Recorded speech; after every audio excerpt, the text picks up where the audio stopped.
ایک طرف اس کا عشق تھا تو دوسری طرف اس کا فرض تھا۔ میں تمہیں کہہ آیا ہوں کہ میں تمہیں خود پھانسی پر لٹکاؤں گا، پر میں تو تمہیں تکلیف میں دیکھ ہی نہیں سکتا۔ تم تو میجر شہریار کی زندگی بن چکی ہو۔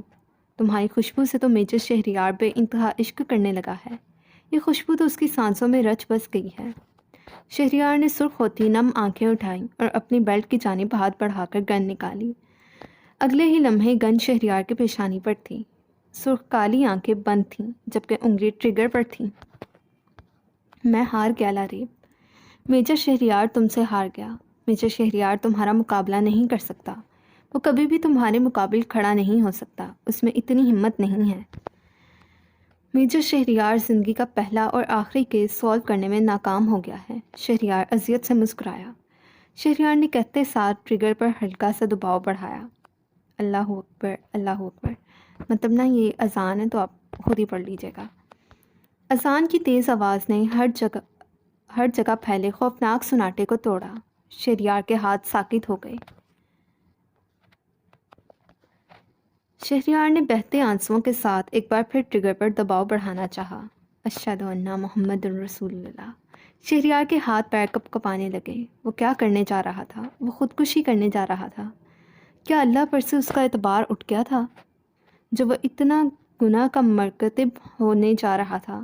شہریار کو لگا اس کا سانس اکھڑ رہا ہے۔ وہ کرنے کیا جا رہا تھا؟ اللہ تعالیٰ کے فیصلے سے اختلاف کرنا چاہ رہا تھا، اس کی رضا سے انکاری تھا۔ ہاتھ پیر اب بھی بری طرح کپ کپا رہے تھے۔ کیا ایک حرام موت اس سارے معاملے کا حل تھا؟ شہریار کی ضمیر نے اسے بری طرح جھنجھوڑا۔ گن اب بھی اس کی پیشانی پر ٹکی تھی، پر ہاتھوں سے جان ختم ہونے کو تھی۔ حی علی الصلاۃ بریکٹ آؤ نماز کے لیے۔ شہریار کے ہاتھ سے گن چھوٹتی زمین پر گری۔ وہ اپنا سر پکڑے بلک بلک کر رونے لگا۔ کچھ دیر بعد وہ اپنے آنسو صاف کیے گہرے گہرے سانس بھرتا خود کو نارمل کرنے لگا۔ 2 منٹ بعد وہ گن اٹھاتا اپنی بیلٹ میں لگا گیا۔ جیکٹ اٹھاتے ساتھ وہ مسجد کی جانب بڑھنے لگا۔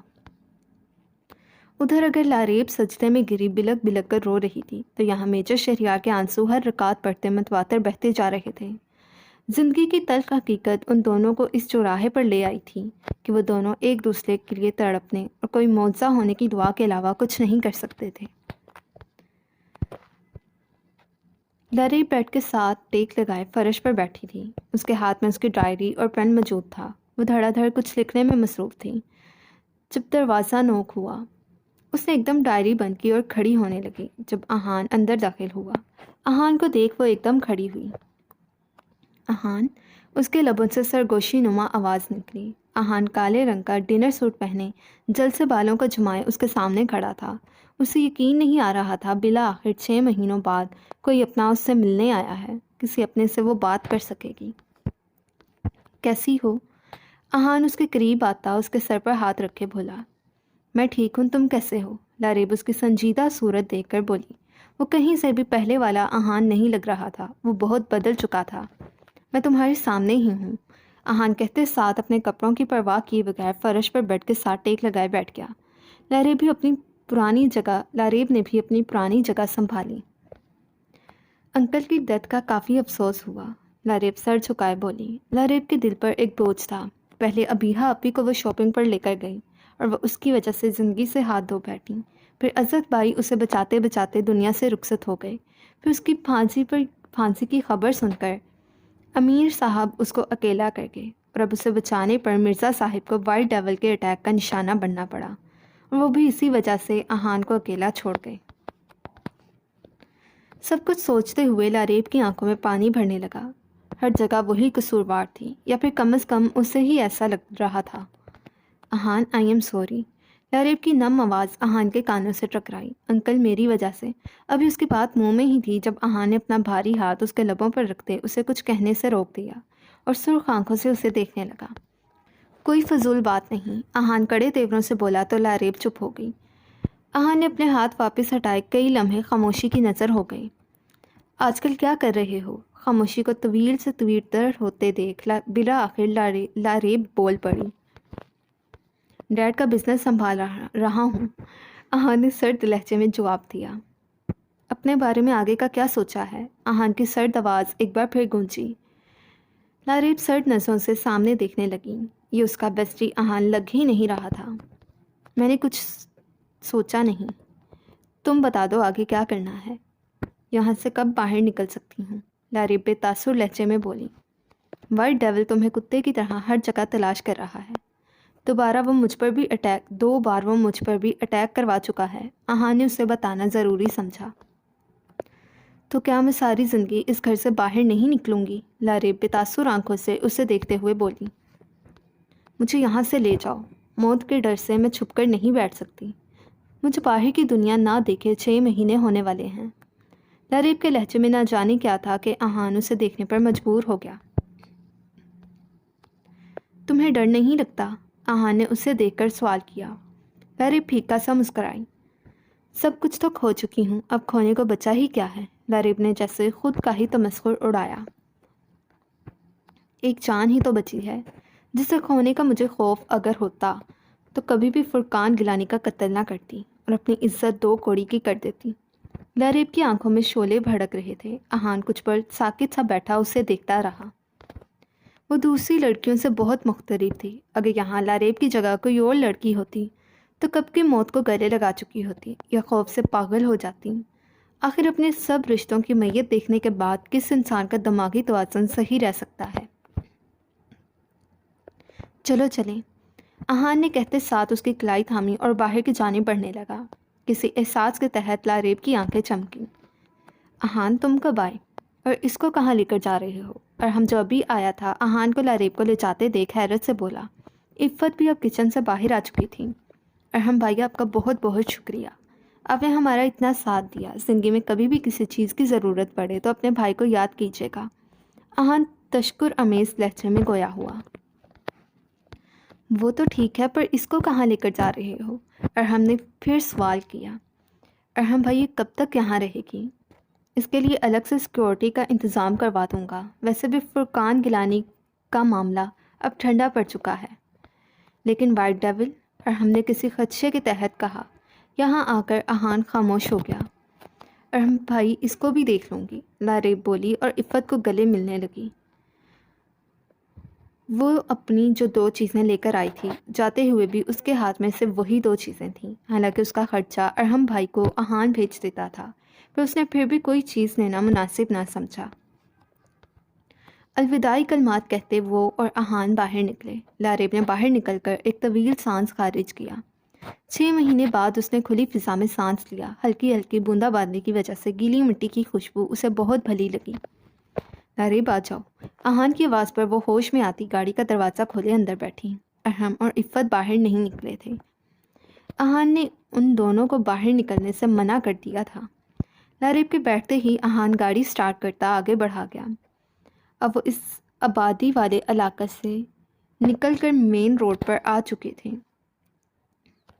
ماما کو نہ بتانا کہ میں تمہارے ساتھ آ رہی ہوں، لاریب کی سرد آواز گاڑی میں گونجی۔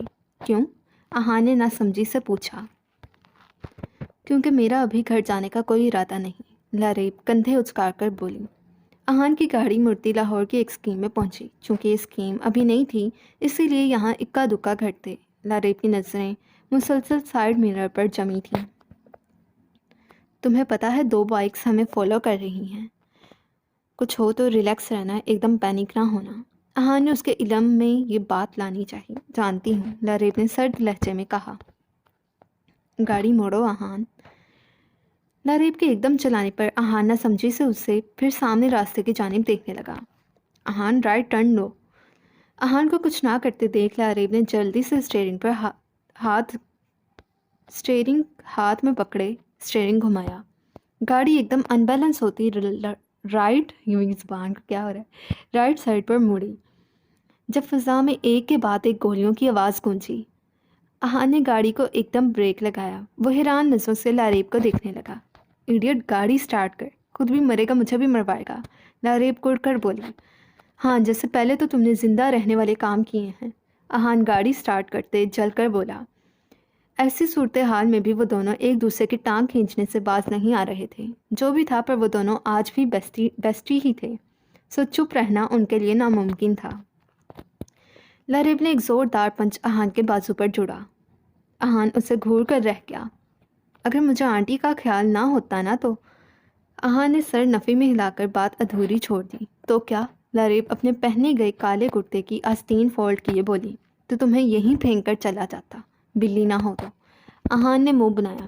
ہیوی بائک سب ان کے دائیں بائیں آ چکی تھیں۔ اہان نے گاڑی کی سپیڈ اور تیز کی، پر ایک بائک کے یکدم سامنے آنے پر اہان نے جلدی سے بریک پر پیر رکھا۔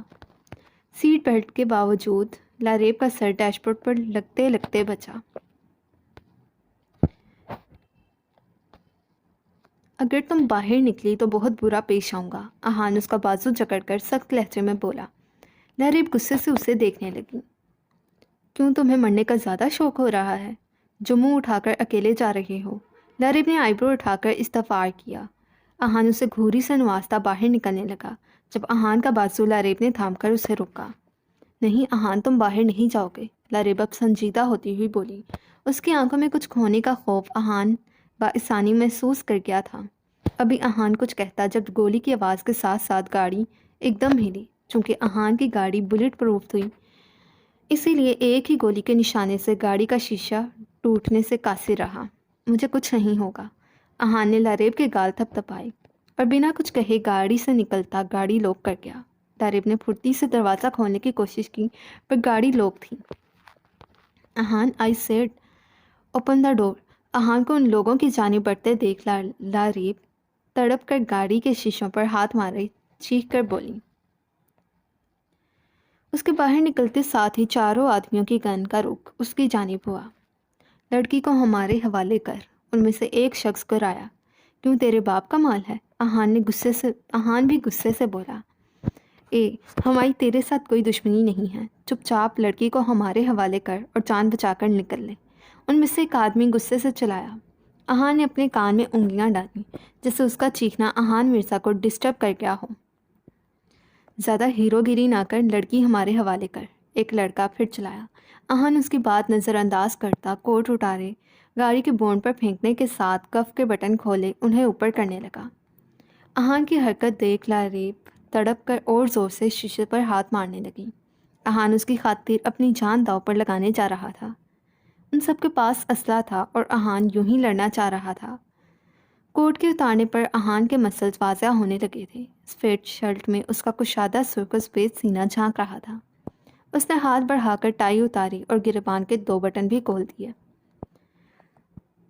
اہان کو بازو فولڈ کرتے دیکھ ایک لڑکے نے اس کی جانب بندوق کا رخ کیا۔ جب اہان ایک دم اس پر جھپٹا،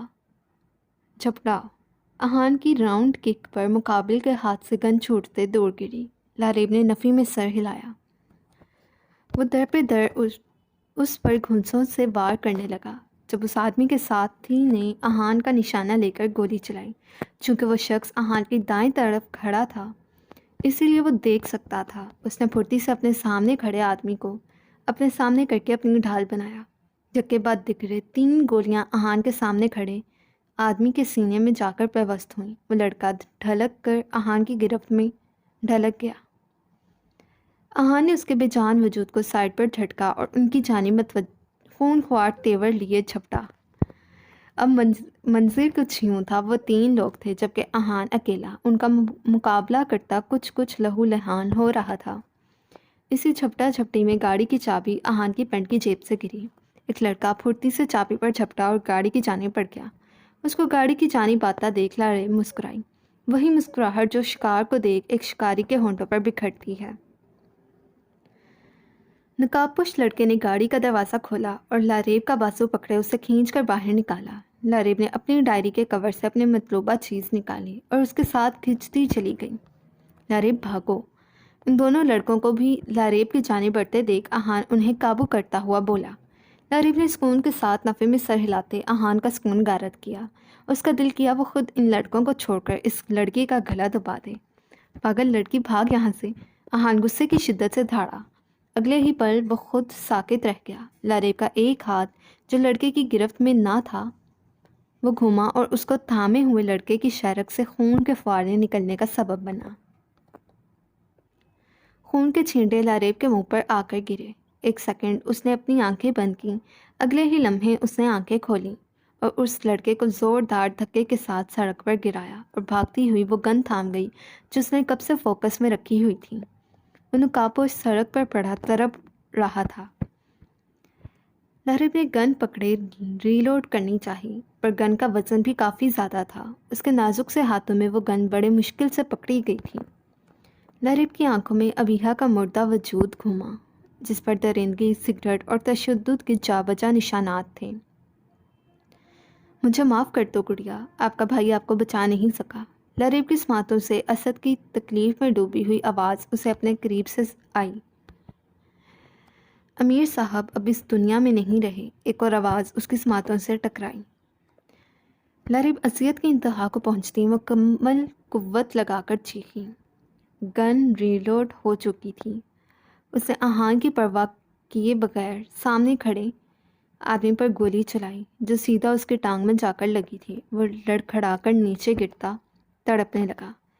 ایک بار پھر لہریب نے مکمل زور لگا کر گن ریلوڈ کی اور دوسرے شخص کے پیٹ میں گولیاں چلائیں۔ وہ موقع پر ہی دم توڑ گیا۔ لہریب کی آنکھوں سے وحشت ٹپک رہی تھی۔ وہ گاڑی کے قریب گئی اور جھک کر کچھ اٹھانے کے بعد واپس کھڑی ہوئی۔ آہان ساکت سا اپنی دوست کو دیکھنے لگا جو وحشت سے بھرپور سرخ آنکھیں لیے گن تھامے اب تڑپتے ہوئے آدمی کی جانب بڑھ رہی تھی۔ لہریب نے آگے بڑھ کر ایک زوردار کک اس کے زخم پر رسید کی۔ وہ شخص جو پہلے ہی تڑپ رہا تھا وہ ایک دم تکلیف سے دوہرا ہوتا چلایا۔ یہی ہاتھ تو نے مجھے لگایا تھا نا؟ لہریب نے کہتے ساتھ ہاتھ میں پکڑے بلیڈ سے ایک گہرا کٹ اس کے ہاتھ کی پشت پر لگایا اور پھر اگلے ہی پل انگلیوں سے اس کے ہاتھ کی نسیں پکڑتی کھینچ ڈالی۔ اگلے ہی لمحے وہ گن ریلوڈ کرتی، اس کی ایک آنکھ کے اوپر گن رکھتی ٹریگر دبا گئی۔ پھر یہی عمل اس نے دوسری آنکھ کے ساتھ دہرایا۔ تڑپتا وجود ساکت پڑ گیا۔ لہریب بلیڈ پکڑتی اس کے جسم پر وحشت سے گہرے گہرے کٹ لگائے جا رہی تھی۔ لہریب ہی از ڈیڈ، لیو ہم۔ آہان اس کی جانب بڑھتا اس کا حال دیکھ عجیب وحشت سے چلایا۔ Stay away from me. لہریب کی دھار پوری سڑک پر گونجی۔ لہریب کی دھار سن آہان جہاں تھا وہیں رک گیا۔ لہریب اب بلیڈ سے اس کے سینے پر کچھ لکھنے میں مصروف تھی۔ اپنا کام پورا ہونے پر اس نے اپنے خون آلود ہاتھ اسی لڑکے کی شرٹ سے صاف کیے اور کھڑی ہو گئی۔ آہان نے آگے بڑھ کر دیکھا۔ ٹاکسک گلائمر کے الفاظ خون کی لکیروں سمیت بڑے واضح دکھائی دے رہے تھے۔ گن پھینکو لہریب۔ آہان لہریب کی جانب متوجہ ہوا۔ پھینکنے کے لیے نہیں پکڑی۔ لہریب سرد لہجے میں گویا ہوئی۔ کیا مطلب؟ آہان نے اچنبھے سے اس کی جانب دیکھا۔ لہریب قدم بہ قدم چلتی اس کے قریب آئی۔ تمہیں کیا لگتا ہے آہان، میں نے 6 مہینے سے یوں ہی خاموش بیٹھی تھی؟ لہریب نے سرد آنکھیں آہان کی آنکھوں میں گاڑی۔ اس کی بھوری آنکھیں اپنے منظر پر پہلا قدم رکھنے کی خوشی سے چمک رہی تھیں، پر اس چمک کے پیچھے چھپی وحشت اور ملال وہ اچھے سے محسوس کر گیا تھا۔ نہیں آہان، ان 6 مہینوں میں کوئی ایک لمحہ، کوئی ایک پل ایسا نہیں تھا جب میں نے وائٹ ڈیول اور باقی سب کو انجام تک پہنچانے کا نہ سوچا ہو۔ قانون، پولیس، کوئی بھی میرا ساتھ نہیں دے گا۔ مجھے یہ جنگ اب خود لڑنی ہے۔ میری مدد کرنے پر تمہیں اور مرزا انکل کو بھی ان لوگوں نے نہیں چھوڑا۔ مجھ پر تب تک نیند حرام ہے جب تک میں سب کو موت کے گھاٹ نہ اتار دوں۔ لہریب آنکھوں میں آگ سی لپٹ لے کر بولی۔ ہر حال میں، ہر قدم میں تم مجھے اپنے ہمراہ پاؤ گی۔ آہان اس کا شانہ تھپک کر بولا۔ لہریب مسکرائی۔ آہان اور لہریب نے ایک ساتھ ہاتھ کا پنچ بنائے، ایک دوسرے کے ہاتھ سے ٹکرایا۔ ان دونوں کو اپنی زندگی کا مقصد مل چکا تھا۔ اللہ تعالیٰ آپ سے اگر کچھ واپس لیتا ہے تو اس کے پیچھے ضرور کوئی مصلحت ہوتی ہے۔ وہ رب کائنات آپ سے کچھ ایسے کام سر انجام دلوانا چاہتا ہے جس کو کرنے کی سکت اور قوت کسی اور میں نہیں ہوتی۔ اسی لیے اگر کبھی مشکلات آئیں یا آپ کے پاس کوئی صلاحیت موجود ہو تو اس بات کو کبھی نظر انداز نہیں کرنا چاہیے۔ یہ یقیناً سب سے بڑے پلانر کی کوئی پلاننگ ہوتی ہیں۔ اس دن کے بعد آہان نے ابروڈ سے ایکس آرمی آفیسرز ہائر کیے، اپنی اور لہریب کی ٹریننگ شروع کروا دی۔ 6 مہینے کی سخت ترین ٹریننگ کے بعد ڈارک اور ٹاکسک گلائمر نے انڈر ورلڈ میں قدم رکھا۔ پھر ایک ایک محتاط قدم کے ساتھ وہ دونوں اپنے مقصد کی کامیابی کی منزل پر پہنچتے جا رہے تھے۔ حتیٰ کہ ان کی گینگ میں بھی وہی لوگ شامل تھے جو کوئی وکٹم تھے یا ان کی فیملیز کے ساتھ برا سلوک کیا گیا تھا۔ بالآخر وہ نہ صرف پاکستان کی مافیا ورلڈ میں بلکہ پوری دنیا کی مافیا میں ان کی گینگ ہر جگہ سائلنٹ اسٹارم گینگ کے نام سے مشہور تھی۔ ڈارک اور ٹاکسک گلائمر کا ہر کسی کو خوف تھا، اور ہوتا بھی کیوں نہ، وہ اگلے بندے کو مارتے ہی اتنی بے دردی سے تھے کہ مافیا کے چھوٹے گینگز تو ان کے آگے معنی ہی نہیں رکھتے تھے۔ پر کسی نے صحیح کہا ہے، ہر عروج کے بعد زوال ہوتا ہے، اور مرزا شہریار اس زوال کی سر توڑ کوششیں کر رہا تھا۔ ڈے 1 24 جنوری 2023۔ ملائکہ فائلز ریڈی ہیں؟ عارف لیپ ٹاپ سے نظریں اٹھائے بولا۔ یس سر، ایوری تھنگ از ریڈی۔ ملائکہ سر اس بات میں ہلائے بولی۔ عارف لب بھینچے سر ہلا گیا۔ پچھلے کئی دنوں سے وہ شوق میں تھا۔ جس وکیل نے فرقان گیلانی کی جانب سے کیس لڑا تھا اس کا کچھ عرصے بعد ہی قتل ہو چکا تھا۔ اس کے علاوہ فرقان گیلانی کے قتل کے وقت موجود لوگ بھی کسی حادثے کی نظر ہوتے مر چکے تھے۔ بہت زیادہ تفتیش اور ڈیٹیلز میں جانے کے بعد جو نام عارف کے سامنے آیا تھا وہ عارف کی پوری ذات کو ہلا کر رکھ گیا تھا۔ وہ لاریب امیر کا نام تھا۔ فرقان گیلانی کا قتل کرنے والا انسان کوئی اور نہیں، لاریب امیر تھی۔ میجر شہریار کی ہونے والی بیوی نے فرقان گیلانی کا قتل کیا تھا۔ اتنا ہی نہیں، اس کے بعد اسے پھانسی کی سزا بھی سنا دی گئی تھی۔ اتنا سب کچھ جاننے کے بعد بھی وہ لوگ ایک حقیقت سے ناواقف تھے، وہی حقیقت جو کل رات میجر شہریار جان گیا تھا۔ عارف سارے کاغذی ثبوت ڈھونڈ چکا تھا، اب شہریار کو ہر چیز سے آگاہ کر کے اس کے اگلے آرڈرز کا انتظار تھا۔ ایک تو شہریار پتہ نہیں کہاں غائب تھا، نہ تو صبح ناشتے کے وقت آیا تھا اور اب 11 بجنے کو تھے وہ گھر میں موجود نہیں تھا، اوپر سے اس کا فون بند جا رہا تھا۔ کیپٹن ملائکہ، شہریار کو اس کے پرسنل نمبر پر کال کرو۔ عارف نے کہتے ساتھ لیپ ٹاپ آف کیا اور اٹھ کر کھڑا ہوا۔ کچھ دیر بعد ملائکہ نے فون بند کیا اور عارف کی جانب دیکھ نفی میں سر ہلایا۔ عارف ایک طویل سانس بھر کر رہ گیا۔ شہریار سے اس قدر لاپرواہی کی اسے توقع نہیں تھی۔ اس نے فون نکال کر ایس کے کو ملایا۔ وعلیکم السلام، شہریار کا پتہ ہے کہاں ہے؟ عارف نے سلام کا جواب دے کر اپنے مطلب کی بات کی۔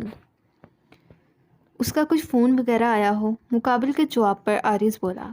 یس سر، انہوں نے بس رات کو یہی پوچھا تھا کہ جابر ملک کی لاش کب اڈے پر پہنچائی تھی۔ ایس کے نے اسے تفصیلات سے آگاہ کیا تو عارف فون بند کرتا گہری سوچ میں ڈوب گیا۔ عارف، سب ٹھیک ہے نا؟ ملائکہ اسے دیکھتے ہوئے بولی۔ نہیں ملائکہ، کچھ ٹھیک نہیں ہے، شہریار کچھ چھپا رہا ہے۔ میں دیکھ رہا ہوں وہ کچھ دنوں سے بہت ڈسٹرب ہے۔ عارف ملائکہ کو دیکھتے ہوئے بولا تو ملائکہ خاموش ہو کر رہ گئی۔ دیکھ تو وہ بھی رہی تھی کہ سر شہریار کچھ دن سے کافی الجھے ہوئے تھے۔ عارف نے گھڑی کی جانب نظریں دوڑائیں۔ 12 بجنے کو تھے اور شہریار کا کوئی پتہ نہ تھا۔ وہ اپنی پیشانی مسلطہ کھڑا ہوئے ادھر سے ادھر چکر کاٹنے لگا۔ عجیب قسم کے وسوسے اسے آ رہے تھے، کہیں شہریار کو کچھ ہو نہ گیا ہو۔ عارف بے حد فکر مند تھا جب مین لوگ کی آواز پر وہ باہر کی جانب لپکا۔ ملائکہ بھی جلدی سے اس کے پیچھے ہی بڑھی۔ شہریار ایک ہاتھ سے جیکٹ اپنے کندھے پر لٹکائے بے حال حالت میں اندر آتا ملائکہ اور عارف کو حیران کر گیا۔ شہریار؟ عارف اس کی جانب بڑھا جب شہریار نے اپنی سوجھی ہوئی سرخ آنکھیں اٹھائیں۔ عارف اور ملائکہ کو ایک اور شوق لگا۔ اس کی آنکھوں سے صاف لگ رہا تھا وہ نہ جانے کتنی دیر ہی روتا رہا ہے۔ کہاں تھا تو؟ عارف اس کے قریب آتے بولا۔ وہ خالی خالی عجب بے دماغی کی حالت میں اسے دیکھنے لگا۔ کہاں تھا یار؟ فون کیوں آف تھا؟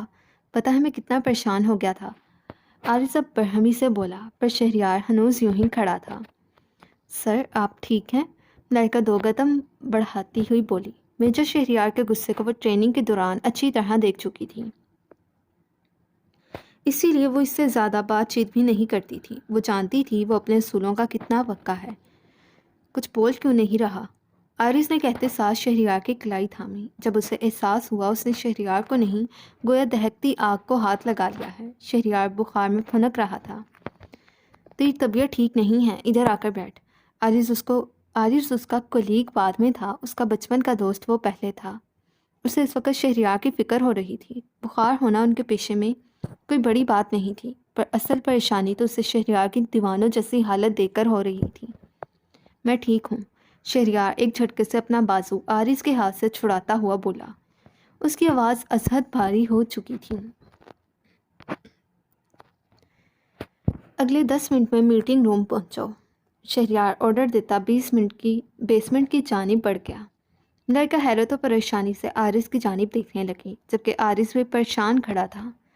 اگلے 10 منٹ میں ملائکہ، عارض اور ایس کے میٹنگ روم میں موجود تھے۔ شہریار سربراہی کرسی پر بیٹھا، دونوں ہاتھوں کی انگلیاں ایک دوسرے میں پیوست کیے دونوں کونیاں ٹیبل پر ٹکائے اپنے لبوں پر جمائے ہوئے تھا۔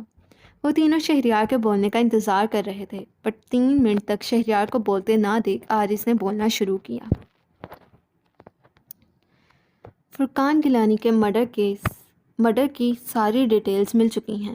اس کو قتل کرنے والا کوئی لڑکا نہیں، لاریب ٹاکسیگلائمر ہے۔ عارض کی بات ابھی مکمل بھی نہ ہوئی تھی، شہریار کی بھاری آواز میٹنگ روم میں گونجی۔ میٹنگ روم میں بیٹھے سارے نفوذ جھٹکا کھاتے حیرت سے شہریار کی جانب دیکھنے لگے۔ لاریب امیر ہی ٹاکسیگلائمر ہے، شہریار سب کو حیران و پریشان دیکھ سنجیدہ لہجے میں بولا۔ اب اس کے دوسرے ساتھی ڈاک کے بارے میں جلد از جلد انویسٹیگیٹ کرنا ہے۔ شہریار کا لہجہ بے تاثر تھا۔ اب سائلنٹ اسٹارم گینگ کو جلد از جلد ختم کرنا ہوگا۔ وائٹ ڈیول کی انویسٹیگیشن کہاں تک پہنچی ہے؟ شہریار سنجیدہ نظروں سے ان سب کو دیکھ کر بولا جو پریشان حال بیٹھے میجر شہریار کی ضبط کی حدوں کو دیکھ رہے تھے، پر وہ نہیں جانتے تھے باہر سے پرسکون دکھنے والا شخص اندر سے کتنی توڑ پھوڑ کا شکار ہے۔ اتنا کہ اس کا دل کرچی کرچی ہو چکا ہے۔ وہ تو شاید مر ہی چکا ہے، بس سانس باقی ہے۔ پر بھابھی، میرا مطلب لاریب کے بارے میں اس کے ہی ٹاکسیگلائمر ہونے کا کوئی ثبوت؟ عارض نے سب کے دماغ میں چلتا سوال پوچھا۔ کیا تم نے جتنے ثبوت اکٹھے کیے ہیں ان میں اس کا نام نہیں ہے؟ کیا وہ ایک مجرم نہیں ہے؟ شہریار کا لہجہ اب بھی بے تاثر تھا، پر شہریار کی باتوں پر اس بات کی مہر لگ چکی تھی کہ لاریب امیر ہی ٹاکسیگلائمر ہے۔ وہ میرے لیے صرف اور صرف ایک مجرم ہے۔ شہریار کے دل نے اس کے بات کی نفی کی۔ شہریار کو لگا اس کا دل کہہ رہا ہو، خدارا بس کرو، میں دھڑکنا بند کر دوں گا۔ جلد از جلد مجھے ڈاک کی انفارمیشن چاہیے۔ آفٹر آل دونوں لیڈرز کو ایک ساتھ جو پکڑنا ہے۔ شہریار سخت لہجے میں آرڈر دیتا میٹنگ روم سے باہر نکلتا چلا گیا۔ پیچھے وہ تینوں پیلے پڑتے چہرے کے ساتھ ایک دوسرے کو دیکھنے لگے۔ میجر شہریار کی حالت کسی سے مخفی نہیں تھی۔ وہ بے شک جتنے مرضی پردے ڈالتا، پر آخر وہ تینوں بھی آفیسرز ہی تھے۔ اس کی شکستہ حالت اچھے سے جان اور دیکھ چکے تھے۔ وہ اپنی اپنی سوچوں میں گم تھے۔ ایک طرف میجر شہریار تھا جو ہر مشن میں سرخرو ہوتا تھا، اور دوسری طرف انڈر ورلڈ جرم کی دنیا کی بے تاج ملکہ ٹاکسیگلائمر تھی، جو خود ایک آگ کی مانند تھی، ایک ایسی آگ جو سب کچھ جلا کر راکھ کر دے۔ وہ تو ایک ایسی زہریلی چمک تھی جس کا زہر ہر کسی کو مارنے کی صلاحیت رکھتا تھا۔ آخر کس نے ہارنا تھا، کس نے جیتنا تھا، کیا ہونا تھا اس کہانی کا اختتام؟ سب کے ذہن الجھے ہوئے تھے۔ ثنا کی آنکھ کھلی تو اس نے خود کو حمزہ کی باہوں میں پایا۔ حمزہ اسے خود میں بھینچے اس کی گردن میں منہ چھپائے سو رہا تھا۔ ثنا ایک دم سانس خارج کرتی آرام سے اس کی باہوں سے آزاد ہونے لگی۔ کدھر جا رہی ہو؟ حمزہ کی آواز کے ساتھ اس کی گرفت بھی سخت ہوئی۔ ثنا ساکت رہ گئی۔ وہ تو سمجھی تھی حمزہ سو رہا ہے، پر وہ یہ نہیں جانتی تھی اس کے قریب ہوتے ہوئے حمزہ کیسے سو سکتا تھا۔ ماما ویٹ کر رہی ہوں گی، کافی ٹائم ہو گیا ہے، ثنا سرد مہری سے بولی۔ ثنا کے لہجے کو سن کر حمزہ ایک دم اس کا سر تکیے پر رکھ کے اس کے اوپر کسی گھنی گھٹا کی طرح چھا گیا۔ مسز ابھی تک دماغ درست نہیں ہوا؟ ثنا کے گلے میں گلٹی ابھر کر معدوم ہوئی۔ حمزہ شرٹ لیس اس پر جھکا ہوا تھا۔ ثنا خفا ہوتی چہرہ موڑ گئی۔ کیا تم میری غلطی معاف نہیں کر سکتی؟ حمزہ اس کے پیشانی چوم کر بولا۔ ثنا کی آنکھوں سے آنسو گرنے لگے۔ جو بھی تھا وہ ستمگر سے محبت کرتی تھی، کتنا تڑپی تھی وہ حمزہ کے دور ہونے پر۔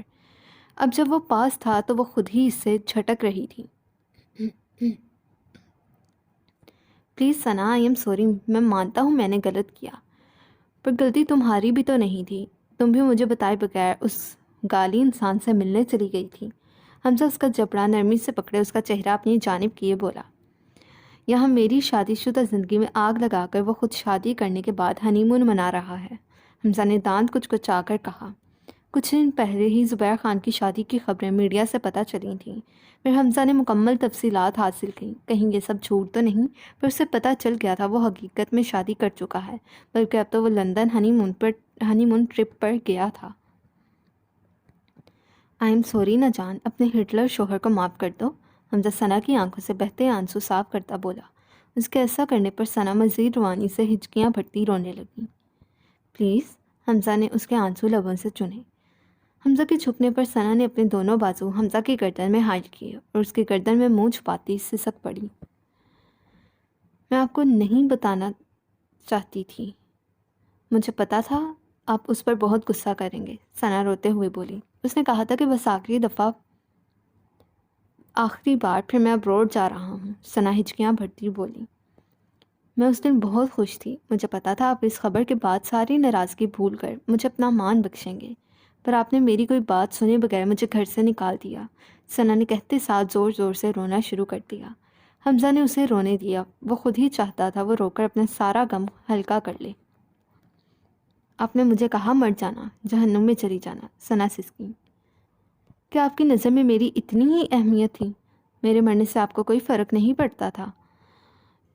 پڑنا تھا۔ حمزہ تڑپ کر اس کا چہرہ دیکھنے لگا، جو شدت سے رونے کی وجہ سے لال ہو رہا تھا۔ میرا دل کر رہا تھا میں مر جاؤں، مجھے موت۔ حمزہ جلدی سے جھکتا اس کے اگلے الفاظ کا گلا گھونٹ گیا۔ اتنے تکلیف دہ الفاظ وہ برداشت ہی نہیں کر سکتا تھا۔ کتنا فضول بولتی ہو، حمزہ اس کے بھیگے لبوں کو چھیڑتا گویا ہوا۔ ثنا نم آنکھیں لیے اس کے وجاہت سے بھرپور چہرے کو دیکھنے لگی۔ مرنے کی نہیں، جینے کی بات کرو، اور ابھی تو میں نے اپنا پینڈنگ ہنی مون بنانا ہے، ابھی تو اپنی آنے والی جان کے لیے بہن بھائیوں کا بھی انتظام کرنا ہے۔ حمزہ بے باکی سے اس کی گردن پر شدتیں لوٹاتے بولا تو ثنا شرم و حیا سے سرخ پڑ گئی۔ ماما بابا کیا کہیں گے، ہم ابھی تک سو رہے ہیں اور ہم اپنے گھر نہیں ہیں، حمزہ کا سرکتا ہاتھ پکڑ کر ثنا گھبراہٹ سے بولی۔ تمہارا مطلب اپنے گھر میں سب کچھ کر سکتا ہوں، حمزہ آنکھ ونک کر کے بولا۔ ہٹے پیچھے، ثنا سٹ پٹا کر اس کے سینے پر دونوں ہاتھ رکھے اسے خود سے دور کرنے لگی۔ میں آپ سے اب بھی ناراض ہی ہوں، ثنا منہ بنا کر گویا ہوئی۔ مطلب پھر تمہیں منانے کے لیے مجھے اچھا خاصا ٹائم دینا پڑے گا۔ چلو کوئی نہیں، کچھ دن کے لیے آفس سے چھٹی کرتا ہوں۔ حمزہ جو ساڑتیں کرتا ثنا کو بکھلانے پر مجبور کر گیا۔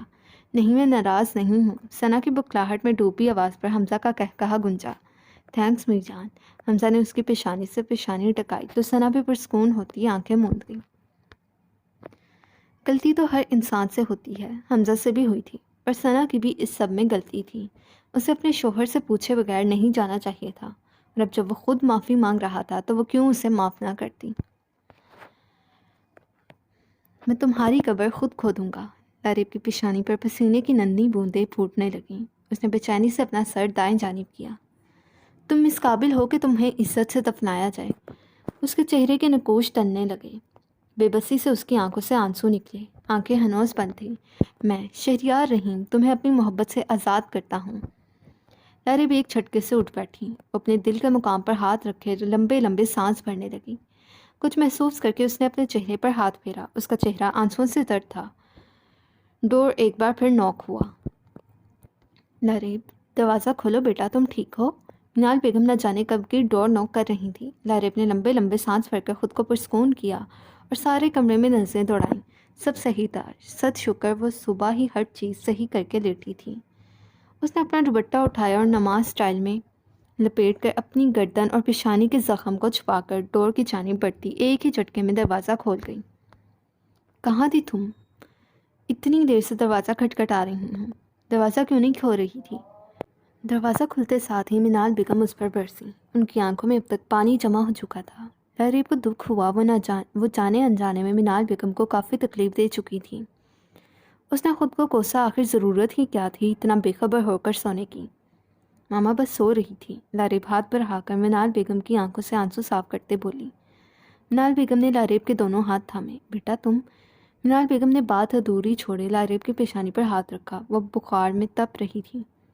تمہیں تو اتنا تیز بخار ہے؟ منال بیگم پریشان ہوتی اسے بیڈ پر بٹھا گئیں۔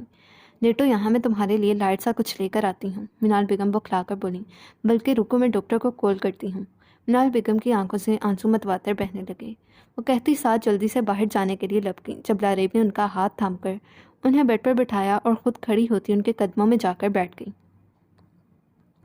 کیا کر رہی ہو؟ اٹھو، شاباش، بیڈ پر لیٹو، منال بیگم کھڑی ہوتی بولی۔ جب لاریب نے ان کے گھٹنے پر دونوں ہاتھ رکھے انہیں اٹھنے سے روکا۔ میری فکر نہ کریں، میں بالکل ٹھیک ہوں۔ لاریب نے منال بیگم کے دونوں ہاتھ پکڑے اور انہیں لبوں سے لگا گئی۔ بس ہلکا سا بخار ہے، میڈیسن کھاؤں گی تو ٹھیک ہو جاؤں گی، لاریب ان کے گھٹنوں پر سر رکھتے بولی، جبکہ وہ جانتی تھی اب اس کی کیفیت، اس کی تمام بیماریوں کا علاج تو ناممکن ہو گیا تھا۔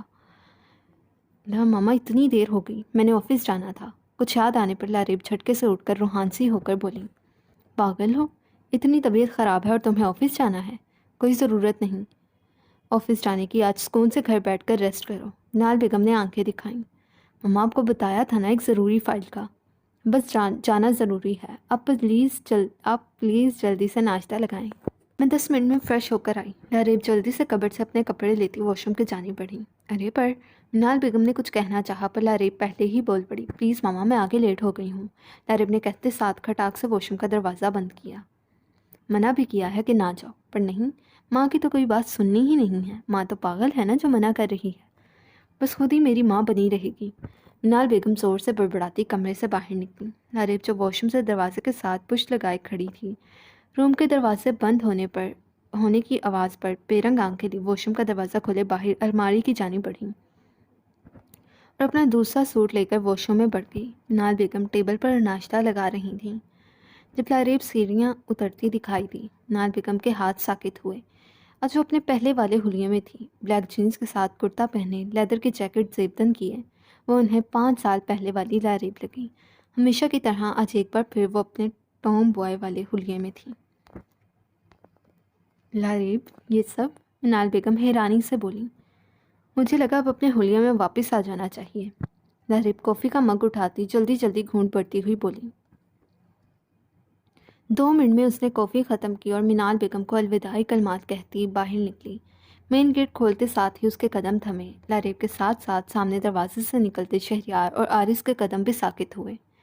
لاریب نے مڑ کر دروازہ بند کیا اور باہر بڑھی۔ شہریار تو لاریب کا حلیہ دیکھ کر رہ گیا۔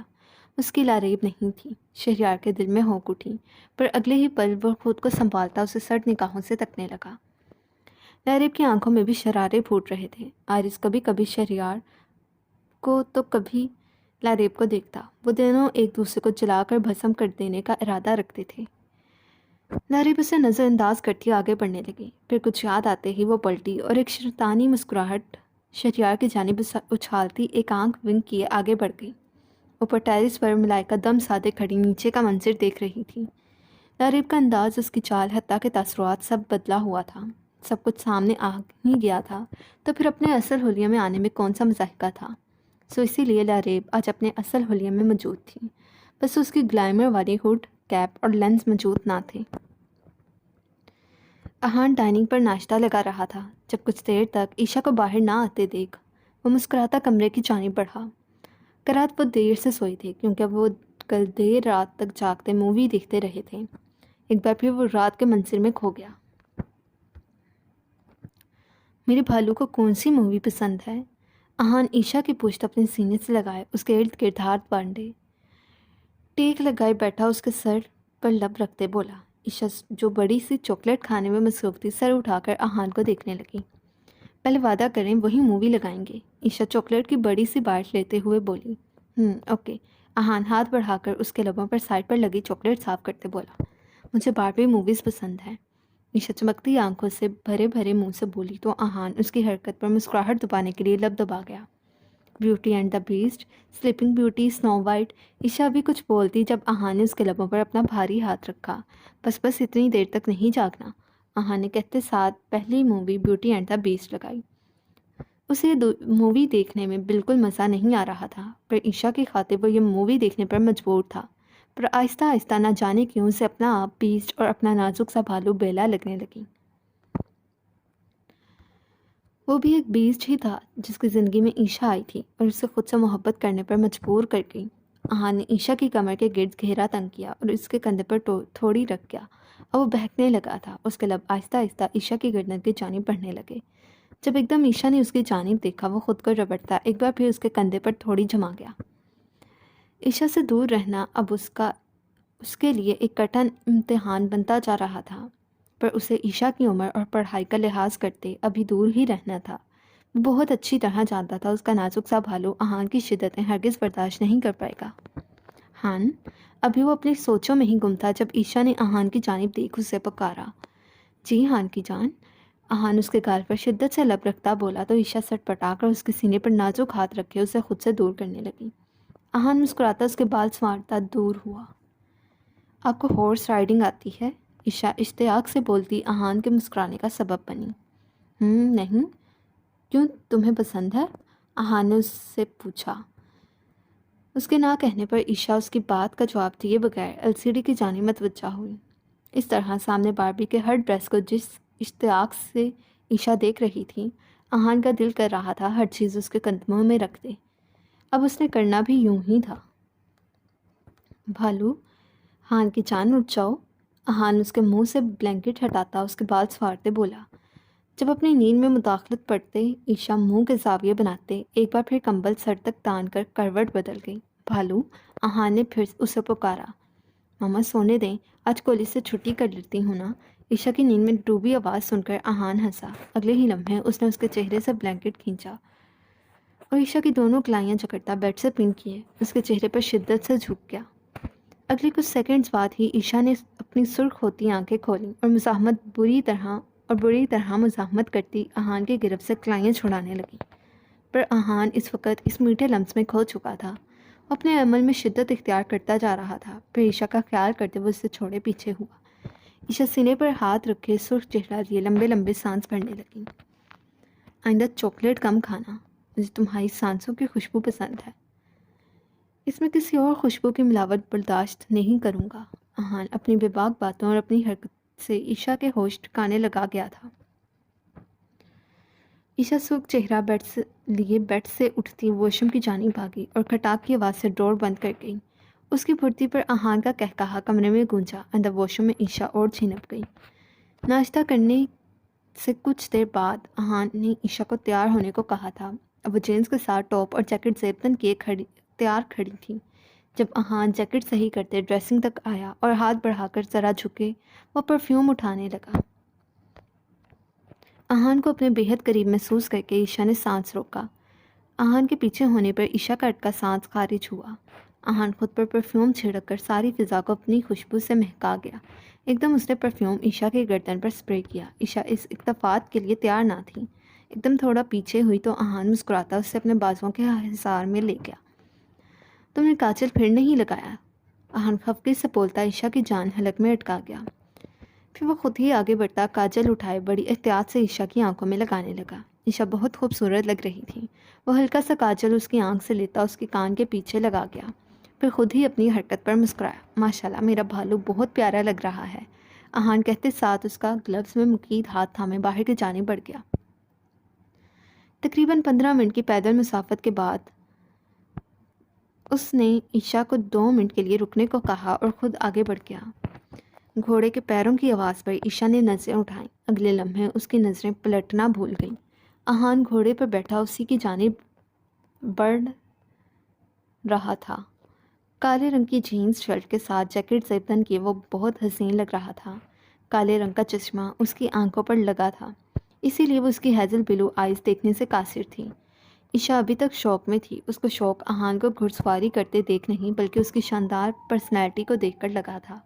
وہ گھوڑے پر بیٹھا ہو بہو کسی باربی مووی کی طرح کا شہزادہ لگ رہا تھا۔ گھوڑا آہستہ سے عشا کے قریب آ کر رکا تو وہ ہوش میں آتی ڈر کر تھوڑا پیچھے ہوئی۔ کم بیبی گرل، اہان نے اپنے ہاتھ اس کی جانب بڑھا کر کہا۔ عشا یکٹک اس کی بھاری ہتھیلی کو پھر اس کے چہرے کو دیکھنے لگی جو مسکرا رہا تھا۔ چاروں سو پہلی دھوپ سے مزید چمکتی برف ایک خوابناک ماحول بنا رہی تھی۔ ایسے میں اہان کے دل کی ملکہ دم سادے اپنے شہزادے کو تک رہی تھی۔ آجا بھالو، اہان اس کو اسٹل دیکھ ایک بار پھر گھویا ہوا۔ ٹرانس کیفیت میں عشا نے اپنا ہاتھ اپنے شہزادے کے ہاتھ پر رکھا اور اگلے ہی لمحے اہان نے اسے کھینچ کر اپنے آگے بٹھایا۔ عشا نے اہان کی جیکٹ اپنی مٹھی میں دبوچی کیونکہ وہ پہلی دفعہ گھڑ سواری کر رہی تھی، اسی لیے اسے خوف محسوس ہو رہا تھا۔ کچھ منٹ بعد نارمل ہوتے ہی اس کا چہرہ خوشی سے دمک اٹھا۔ وہ ایک ایک چیز کو انجوائے کر رہی تھی۔ ہان، کچھ یاد آنے پر وہ خفگی سے بولی، جی ہان کے بھالو۔ اہان کے لہجے میں محبت، نرمی، بےحد پیار سب کچھ تھا۔ آپ نے جھوٹ بولا تھا، عشا منہ پھلا کر بولی تو اہان مسکرا دیا۔ اس کو مسکراتا دیکھ عشا ناراضی سے اپنا رخ پھیر گئی۔ ہو نہیں، گندے ہان، آپ نے مجھ سے جھوٹ بولا۔ عشا کا منہ اب بھی پھولا ہوا تھا۔ بھالو، پھر تمہارے چہرے پر یہ خوشی کیسے دیکھ پاتا؟ اہان بالکل اس کے کان کے قریب جھک کر بولا تو عشا کا خوشی سے سرخ پڑتا چہرہ اور سرخ پڑ گیا۔ اہان پیچھے ہوا۔ کچھ دیر بعد عشا اس کی جانب منہ کیے اسے دیکھنے لگی۔ یہ شاندار مرد صرف اور صرف عشا کا تھا۔ آج یہ بات عشا خود ماننے پر مجبور ہو چکی تھی کہ وہی اہان مرزا کی ریاست کی ملکہ ہے۔ عارض ابھی گھر واپس آیا تھا۔ گھر آتے ساتھ ہی اس نے اپنے کمرے کا رخ کیا۔ اس وقت رات کے 9 بج رہے تھے۔ شہریار اپنے کمرے میں جا چکا تھا۔ وہ آج بہت پریشان تھا۔ شہریار اس کا بچپن کا دوست تھا۔ اس کی پریشانی اور اذیت عارض سے چھپی نہیں رہ سکی تھی۔ ابھی وہ یہی سوچ رہا تھا جب اس کا ذہن ملائکہ کی جانب گیا۔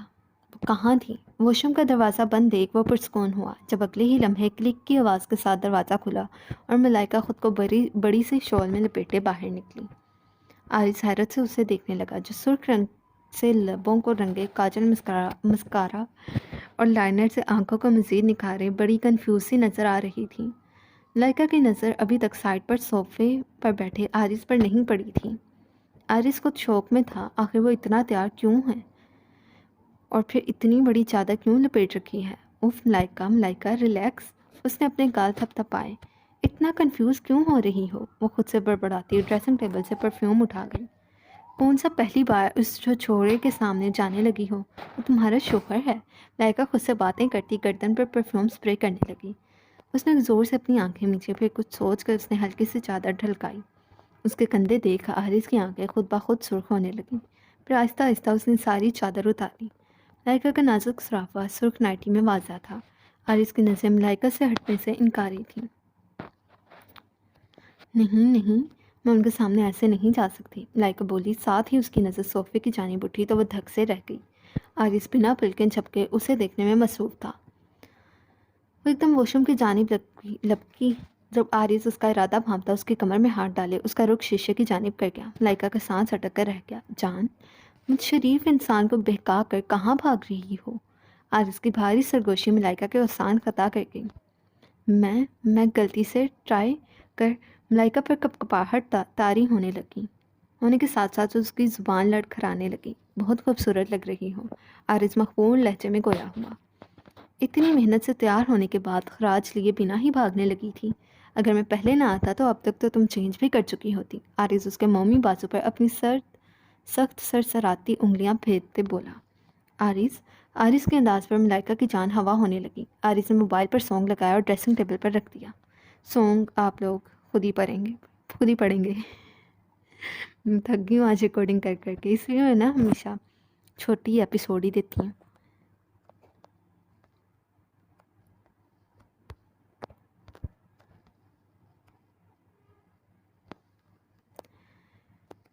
عارض نے چن کر گانا لگایا تھا اور ملائکہ مزید کنفیوز ہوئی۔ عارض نے ملائکہ کے کھلے بال اس کے شانے پر ڈالے اور اس کی گردن پر ناک ٹریس کرنے لگا۔ ٹریس کیے ایک گہرا سانس بھرا۔ ملائکہ جی جان سے لرزی۔ عارض نے سرخ آنکھیں ملائکہ کے جھکے سرخ ہوتے چہرے کی جانب مرکوز کیں۔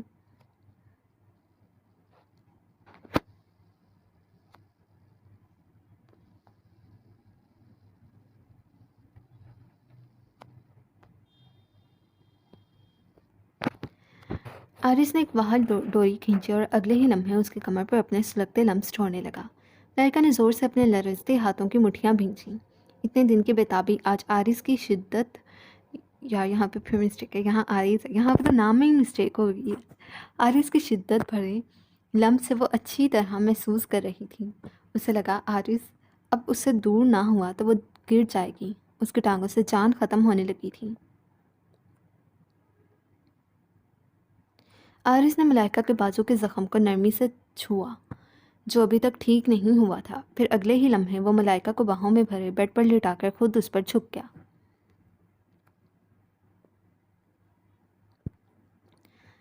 کمرے میں ملائکہ اور عارض کی تیز ہوتی سانسیں اور دھڑکنوں کے ساتھ ساتھ گانے کے بول گونج رہے تھے۔